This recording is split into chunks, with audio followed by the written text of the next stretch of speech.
Ready to make a real impact every day?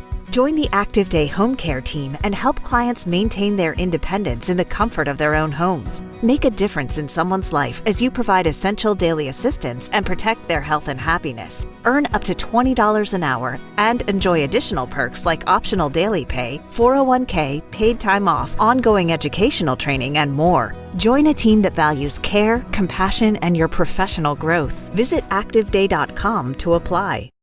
Ben Kentish on LBC. Text 84850. 10:35 is the time. Ben Kentish here with you on LBC. Just talking of boxes of snakes, let's talk about the Trump administration, shall we? Because if this was a boxing match, this would be one hell of a story. Two fighters, formerly best friends, now going head-to-head in a brutal flurry of fists, one of them on the ropes, the other swinging punches, the other swings back. It's not boxing, though, it's politics. And these are two of the most powerful men in the world who have tonight turned on each other. And I talk, of course, of Donald Trump and Elon Musk in the most spectacular fashion. Only a few days after a bit of a loving as Elon Musk left the US government. Let's get the very latest, such as it is. It's changing pretty much by the minute. Simon Marks is LBC's Washington correspondent, live for us in Washington. Simon, I'm barely keeping up. What's the latest? I mean, they've actually taken a bit of a break. Maybe they've both gone off for snacks or something, but we haven't seen very much on either Elon Musk's X account for the last few minutes or on Donald Trump's Truth Social account. But I mean, put all this into perspective, Ben. Donald Trump began his day with an all-important telephone call to China's President Xi. He then sat down in the Oval Office for a meeting with the German Chancellor Friedrich Merz, vital in terms of advancing possible American involvement in any ceasefire or peace negotiation over Ukraine. And then suddenly, like literally the worst Marvel film any of us have ever watched, the most powerful man in the world and the richest man in the world, both of them on their own personally owned social media platforms, absolutely let rip and destroy one another. This all began yesterday. I mean, there were hints of it last week before that meeting in the Oval Office that was really designed to paper over any suggestion that there were rifts in the relationship, fissures between Donald Trump and Elon Musk over Donald Trump's big, beautiful bill. That's what it's actually called, his tax and spending proposals up on Capitol Hill. Elon Musk doesn't like them. He thinks that there's profligate public spending in there that undercuts all the work he did at the so-called Department of Government Efficiency. It will fuel the deficit by $2.5 trillion. That's according to the Congressional Budget Office here. And Elon Musk says it will put the country into recession.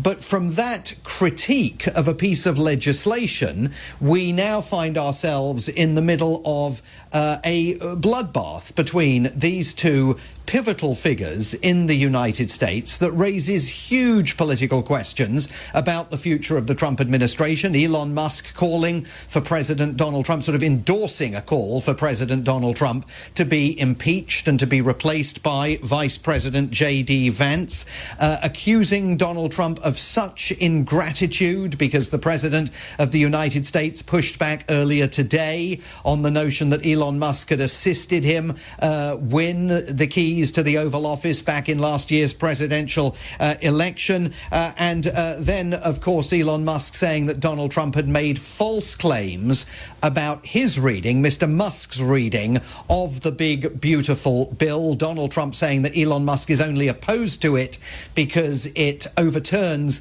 an EV mandate, federal government requirement to promote a move to electric vehicles. Elon Musk, of course, the owner of Tesla, whose share price crashed today as all of this was taking place. Elon Musk described those claims as false. And then, within the last couple of hours or so, within the last 90 minutes, Elon Musk on X dropping what he called the really big bomb, claiming that Donald Trump's name is contained in the Epstein files. Those are the legal documents pertaining to the disgraced and now deceased financier Jeffrey Epstein.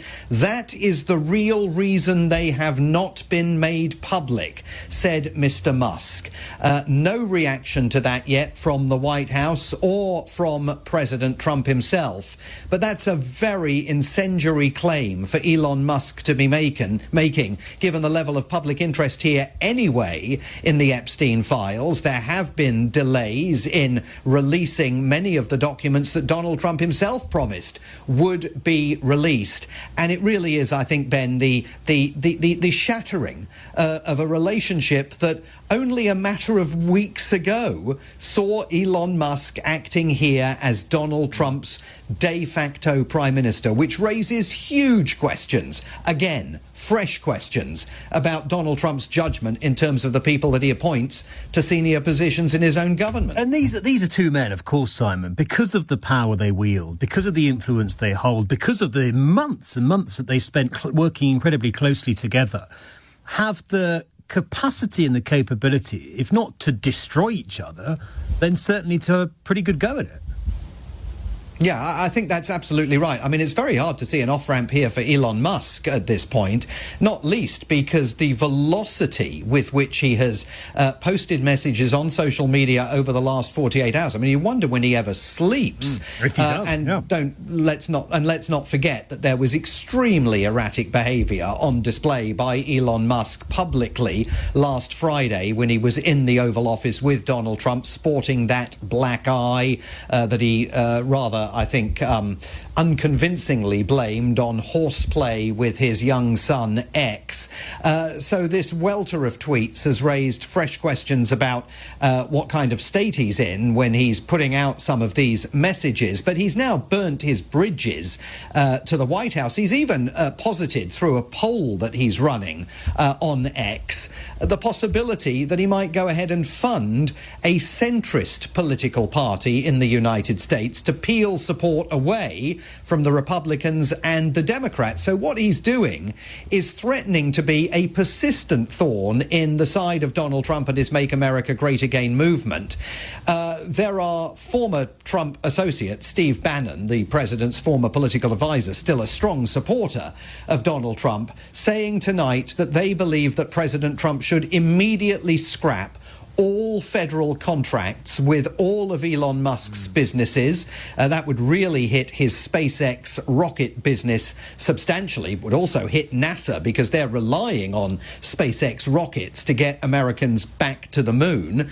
But Steve Bannon is also saying that the Attorney General should launch an immediate investigation into the history of Elon Musk's immigration status. How did he travel from South Africa to Canada, to the United States, end up with American citizenship?